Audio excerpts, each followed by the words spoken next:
songwriters. There is, whether we agree with it, okay. I don't know. You tell me. Whether we agree with it or not, there seems to be,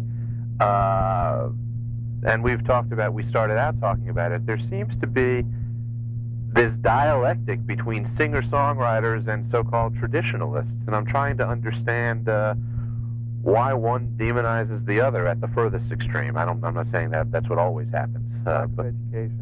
Uh-huh. Okay. Okay. Just an ignorance of what is in the best of the other world? I would say that's probably accurate. And I think that even if you ask, unless you ask someone, it's like everything. It all depends on how open you are. Mm-hmm. If you're hidebound and all you really, if a song's not worthwhile unless the performer's been dead for 50 years, then you're not going to like anything contemporary. It doesn't matter who writes it. Mm-hmm. It doesn't matter how good it is. It doesn't matter what kind of staying power it has. Right. If it's not by a dead white guy, then it's not worthwhile. Right.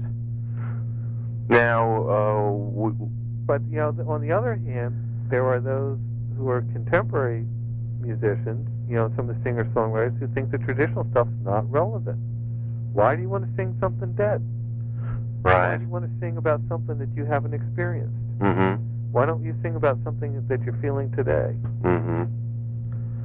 I mean, it's, in a way, disdaining the other, it's all part of a realm of existence. It's like,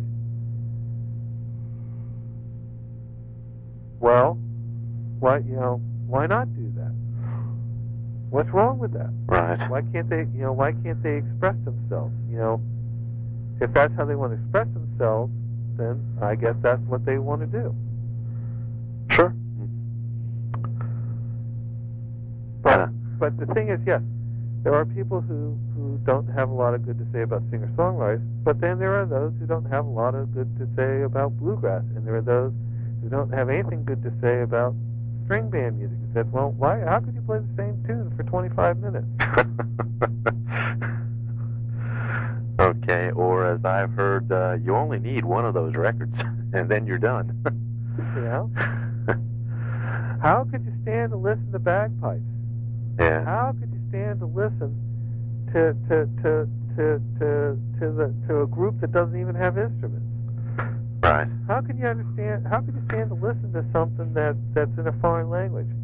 How can you stand to listen to a form that uses the same chord structure for every song? Right. Right.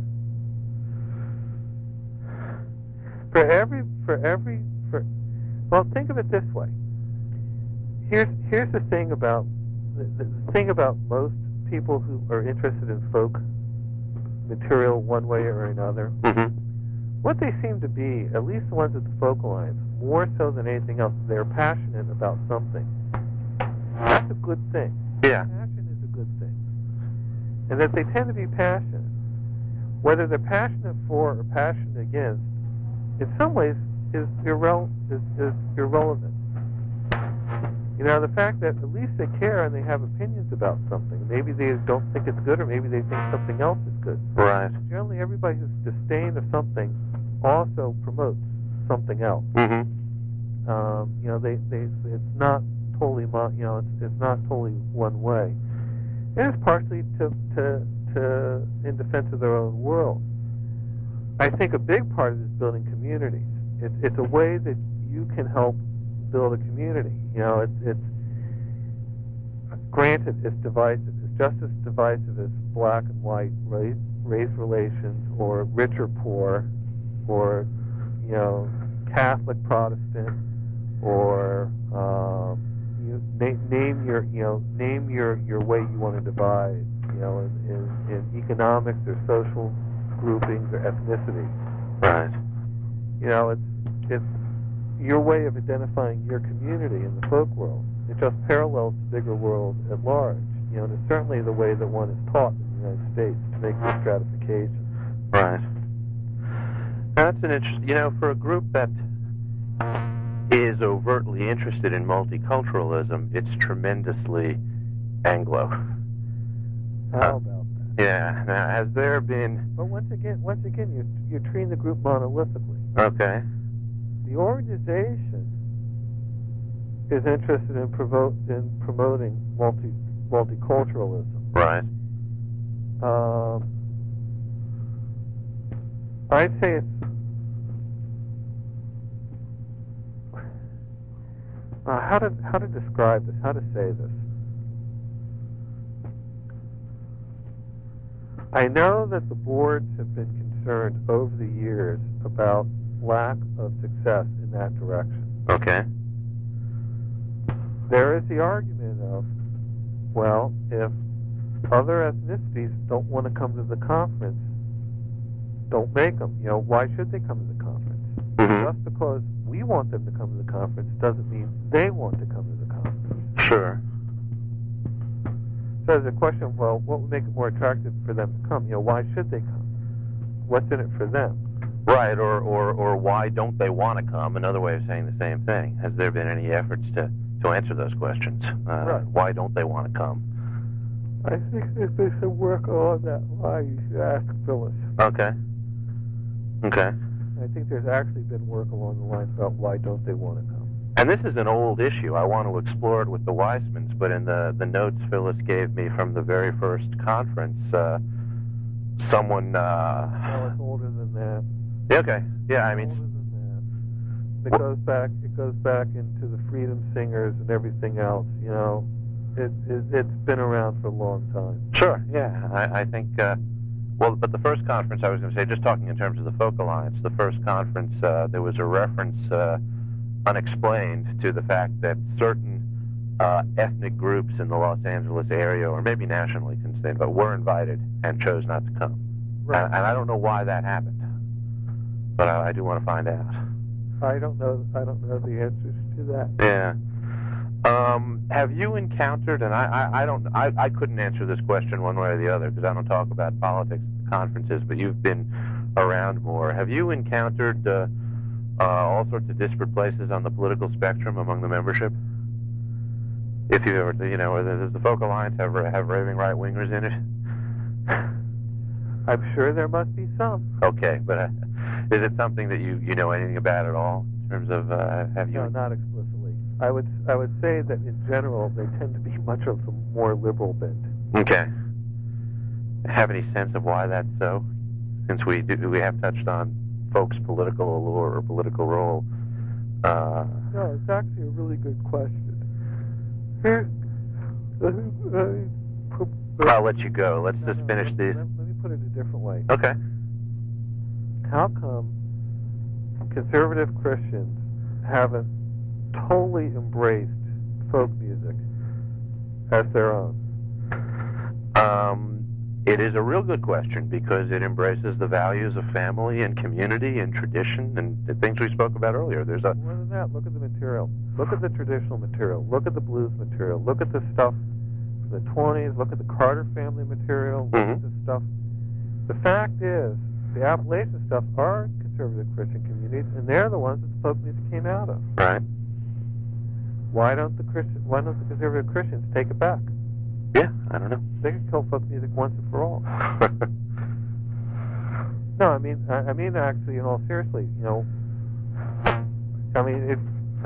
I say, I don't quite understand what your research topic is. Is it on the Folk Alliance itself, or is it on kind of the community aspect? It's the community aspects. I am trying to get a sense. I'll try and explain it to you, but I don't know that I'll do it effectively because I'm not clear yet. I kind of want the research to lead me to some degree. Okay.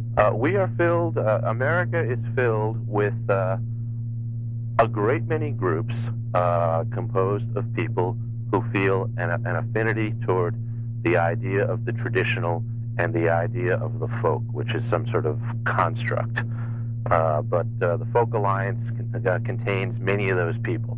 I'm drawn to it because it's an umbrella organization that contains a lot of people who are activists. In many different ways. They're activists for these constructs of the traditional and the folk. And I, in a sense, want to answer the question, what do these people think they're doing? Why, and I don't mean that in a pejorative sense, why do they have those affinities? What's their goal? Why do they gravitate towards traditional song nights or things of that nature? You asked the question, you said it was a good question at the peer group session, although you didn't remember it. Would people who went to a traditional conference, specifically a traditional conference, have a certain set of values? And I want to find out an answer to that question. And I hope that that's a useful thing to explore. There'll never be a definitive answer because you can't send out a survey, but you do ethnography and you talk to a lot of people and you see what groups are doing, and you try and figure out what this purpose is, and you definitely try and find out why why ethnic groups tend to not mix, I think, with a lot of the so-called folkies. Because they're trying to preserve their ethnicity. Yeah, I think that's true. But anyway, that's I don't know if that explains any better to you what I'm hoping to do. Right. But I'm looking at what I call, and I call it this with a smile, and I don't mean anything pejorative by it. But there is a tradition industry in America. There's organizations. There are records sold that are traditional records. There are traditional radio shows, and I'm asking the question: why is this stuff important to preserve? Yeah. Well, no. Why are people doing this? What do people? I think there's more to it than preservation. I think it is a statement of values by people, but exactly what, I don't know. Which is why I ask questions about politics. And is it liberal? Is it conservative? Where do people lie on the political spectrum? How do people feel about each other? That's why I ask those types of questions.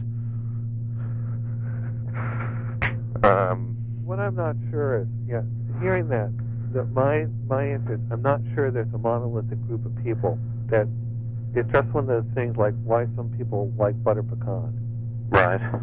Now, what's the unifying principle amongst people who like butter pecan ice cream? Mm-hmm. Now, what's the unifying principle amongst people who like Garth Brooks? Okay. I don't know. I mean, maybe there is, but when you talk about traditionalists, are you talking? I guess you're focusing on folk music. Mm-hmm. How about people who like to live in old houses? Oh, sure. I agree with you. And you can, of course, only go one. There's only so much you can do. Yeah. How about people who are Civil War reenactors? Okay, that's right. Are they folkies? Mm-hmm. There's a good book written about that, by the way. Somebody's gone into that, and. Right.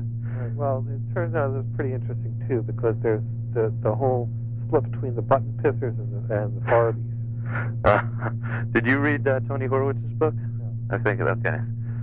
But do you know what I'm referring to? I believe I do, but not by those terms. Okay. Pissing on the buttons to age them. Right. So the guys who... And the farbs are the fakes. Yeah, they don't do it right. Far be it from reality. Right. I remember that from, what's the name of the book? But yeah. No, I didn't read the book, but if you know anybody who's into Civil War reenactment or anything, that's all part of it. Yeah. I mean, why does anybody do anything, Why is Riverdance popular right now? Mm-hmm. Is Riverdance traditional or not? Yeah, it's a good question. I don't know the answer on that case. I think there was I just got wind of an article from someone who said Riverdance is going to kill an appreciation of true traditional Irish dance, except among the real aficionados. Look up today's Washington Post. Look at the review of Shira Tara. That's what I read about. I read it on a mailing list, an email mailing list. I didn't read the article, but I read a reference to it. There's a review of the show at the Ford Theater. It was in today's Washington Post. Okay. Which speaks to exactly that point. Right. That they are in fact traditional, and so that their stuff looks tired compared to like Riverdance. Right. There's not a lick of traditional. Well, there sometimes is, but mostly there's not a lick of traditional music in Riverdance. Mm-hmm. All freshly composed by Billy Whalen. Right. Deliberately. Yeah, but these are. It's a good question. Why is there no traditional music in Riverdance? because Billy Whalen gets less royalties if they play traditional music. You think I'm kidding? No, I think that makes perfect sense. Sure. And he might also... I can't prove it, but I know it. Right, I understand. But, I don't know that there's a monolithic answer, but I think when there's enough people in the country who are aligning themselves with a particular mindset, it warrants some type of exploration, even if it goes nowhere. Maybe you should run the peer group this year. I don't know if I know enough. What do you need to know? Well, I don't know that you need to know anything to facilitate dialogue. But no, I'll tell you why I was effective is because I knew most of the people who were in the audience. Right. And you know how to facilitate a discussion. Yeah. To make sure that the next person, that people get lined up, and that you don't let any one person hog the floor. Right. Yeah. That's basically what you need to know, and how to keep it, how to keep it from flagging. Right. Right. No, but it was, I keep going back to that question that you don't remember, but you did ask it, and it was a great question. Is there a common set of values among people who would attend this hypothetical traditional gathering? I'm willing to bet that question came from Phyllis. It might have, yeah. That sounds like a Phyllis kind of question. Well, if you want to know what I'm doing, you can, if you want to reduce it to its essentials, reduce it to that question. Well, there you go. That could be a pretty interesting thing to research. Yeah, I mean, it's, I agree. It flipped out some people around UT, I'll tell you that. People really liked it. Really? Yeah. The concept that is there a common thread? Yeah, among this activity of ardent traditionalists, and what are the battles that are raging, that rage, and what are the opposing thoughts in their bailiwick, like the singer-songwriter thing. Mark, go back to Mark Wilson. He referred me, the guy who produces for Rounder. He referred me to some of the musicians he's recorded, and who are, I think, under anybody's definition, traditional musicians. These are guys who, work as millwrights and what have you in Kentucky, and they play guitar and banjo, and they're so great, he'll put them on record, and they've learned it within their family, and they play around their own towns and what have you. Everything I'm not. Yeah, okay. And I haven't talked to this one fellow, but Mark gave me his phone number, and he said that this guy hates it when tradition wannabes from the folk music world come in and decide that they want to play with him and play on his records.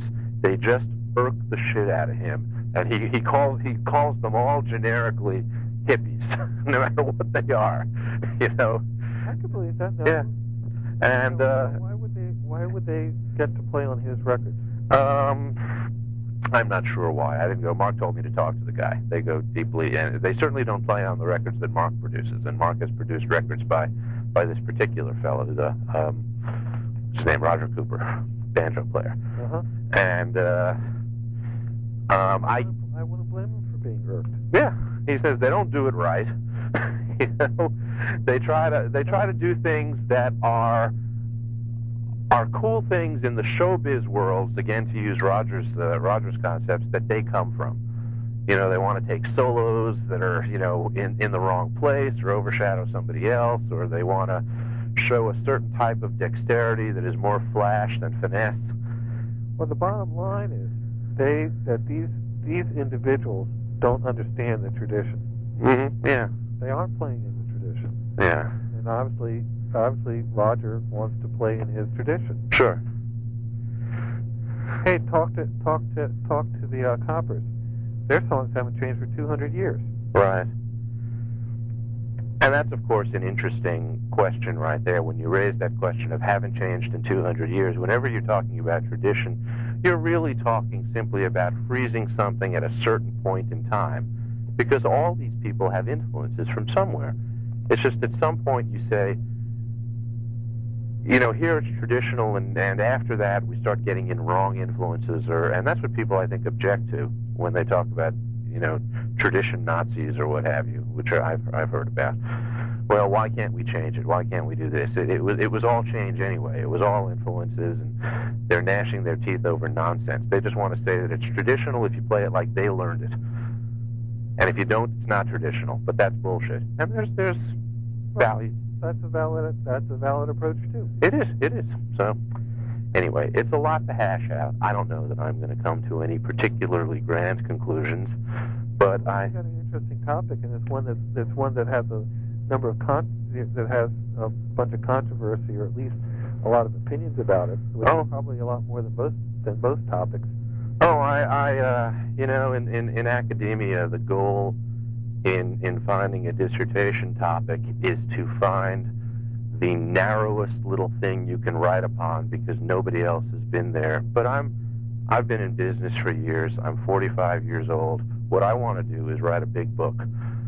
That's what I want to do. I want to write a book that says something about something. Well, there you go. That's a good goal. And I don't want to write about, one guy and just what he does, or one thought. I want to wrestle with the question that you asked at the peer group, and that's why. So, do you know now why I called you first in the focal lines? I wanted to find out what the hell I meant by that. Yeah. I want to know if you discovered anything too. Anyone else? If you were me, who would you?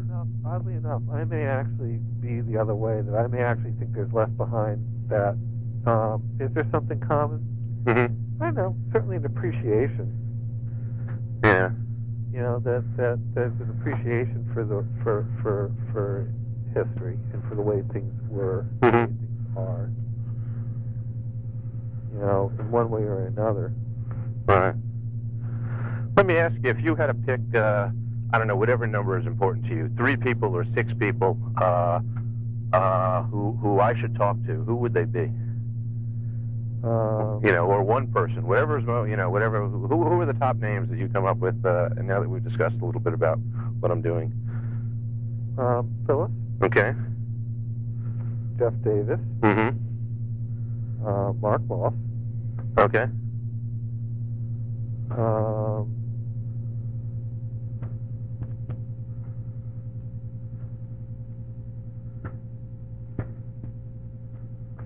And I partially think of people who have strong opinions too. Okay. Jody's probably a good guy to talk to. Jody Stecker? Yeah. Okay. Jeff Warner. Okay. And then actually some of the more obvious people. Pete Seeger would be a great one to talk to about this. Yeah, if you can get Pete to, which some can. I don't know that I can get Pete to get off the stage, even when he's sitting one-on-one with me. Well, he might be on the stage. Yeah. But you might want to listen closely to what he has to say. Mm-hmm. I have the utmost respect for Pete Seeger. Mm-hmm. Here is a guy who absolutely lives his convictions every single day of his life. Mm-hmm. I don't know anybody who probably lives it better. John McCutcheon would be a good one to talk to. Okay. And John McCutcheon does see a lot of politics and a lot of things. So if you're looking at a political angle, he's a good one to talk to. Okay.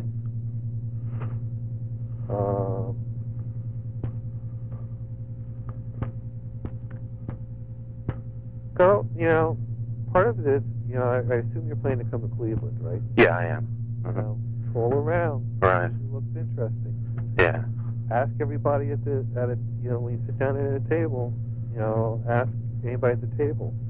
I mean, part of the thing is, you've certainly known Randy for a lot of years. Have Randy hand you off to other people. Yeah, and we're going to do that. I mean, Randy. What does Randy think about this whole thing? I don't know. I mean, Randy. Well, I think that's too broad a question. I know what Randy thinks about individual things, but I mean, Randy, I think sees. I don't think Randy sees politics in his personal connection with the music. I mean, I don't see politics in my personal connection to the music. But at the same time, Randy's a politicized guy. I mean, Randy is, I think, a guy of the left. So he can say he doesn't see politics in his connection with the music, but he is, in my view, a politicized guy who is also into, some forms of music that are not mainstream. Right. So, of course, he lived in Berkeley. He's expected to be a politicized guy. Yeah. So, is there a connection? Even though he doesn't say my love of the music is political, is there nonetheless a connection? Good. Now there you go. Yep. But that's why you're an academic and I am not. Well, and that's one thing I just want to find out. I want to ask people about that. Are you political? Are you a political guy? Who, me? Yeah, you. No. Really? Not particularly. Okay. You want to tell me where you line up? Oh, I'm certainly sympathetic to liberal. Okay. To fairly liberal attitudes about many things, particularly about social concerns. Right. Now, if I, and so that if I ask, but I'm not particularly political in the sense that I, I don't do much acting. Right. On my political convictions. In fact, I don't know that I strongly hold political conviction, except to think that both parties in the United States are a waste of my time. Okay. Neither, they're really the same. Right. Tweedledum and the Tweedledee parties, and all their candidates. Well, not all of them, but most. In general, the candidates that are put up for office in the United States are not people I want to vote for. I understand. But going back to your other question about where you tend to be in sympathy with folks on the spectrum, now I'm wondering if I manage, and I don't know that I will, to ask, 500 more or less randomly selected people connected with the world of folk music and traditional music, where that lines up. If 400 tell me, oh, if you had to pin me down on a social issue, I'd be toward the left. That might be interesting. There might be something intriguing about that. There could be something intriguing about it. But I can tell you where it's going to fall out. I'll make a prediction. Okay. Revivalists will be sympathetic with the left, but real folks will be sympathetic with the right. Oh, absolutely. I agree with you. And you need to make the distinction whether someone's a revivalist. Oh, I want to. Well, it's the revivalists who composed the tradition industry that I referred to before. Right. Yeah, those are the ones who are the traditionalists, despite what the true tradition bearers really want. Yeah, absolutely. I agree with you there, and I think they will be on the left, and I think it will be the revivalists. But those are the folks who are self-consciously adopting some affinity with the idea of tradition. The others just live it, and there's a big difference. You bet there's a big difference. Okay. Unfortunately, many of the revivalists don't get that. Oh, okay. Really? How do you mean? What do they do? The guys that Roger Cooper complains about. Okay, right. Absolutely. Yeah. And I shouldn't put everything we said about Roger Cooper, by the way, comes from Mark Wilson so far. I haven't talked to him. You need to talk to him and stuff. But for that stuff that's been attributed to him. Yes. Mm-hmm. In other words, and as you said, you need to talk to him directly to find out. Right. But the phrase that the thing that makes it matter are these people who come down and want to play it with him, but they're really doing it wrong and they don't really understand it and everything. Yeah. Oh. Well, I'm gonna. You have a big topic. Yeah. I bet your thesis advisor says, have you thought about narrowing your topic any? He hasn't, because he's actually a big book proponent, and I have different concerns. I don't want to finish as quickly as possible so that I can get an academic sinecure someplace. I've got a family. We're not going to leave Austin. I'm not going to go running around the country looking for a tenure track position. My wife has a nice job that she likes. What I want to do is write a publishable book.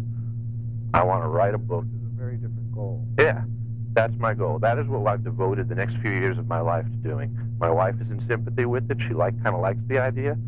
I want to write a publishable book about something that is meaningful, and that's not one narrow little question somewhere. Uh-huh. And I don't know that I can pull it off, but Can I ask you a question? Yeah. Is your book going to be one of these books with 27 pages of notes in the back? Yeah, it'll have to be. I know. It's very funny. I just read I've just finished one book like that. I'm in the middle of reading a different book like that on a whole different subject. Uh-huh. And the books amuse me because they're part of me for saying it this way. And it's funny. I kind of talk about this the way you were talking about singer-songwriters, but they're really academician books.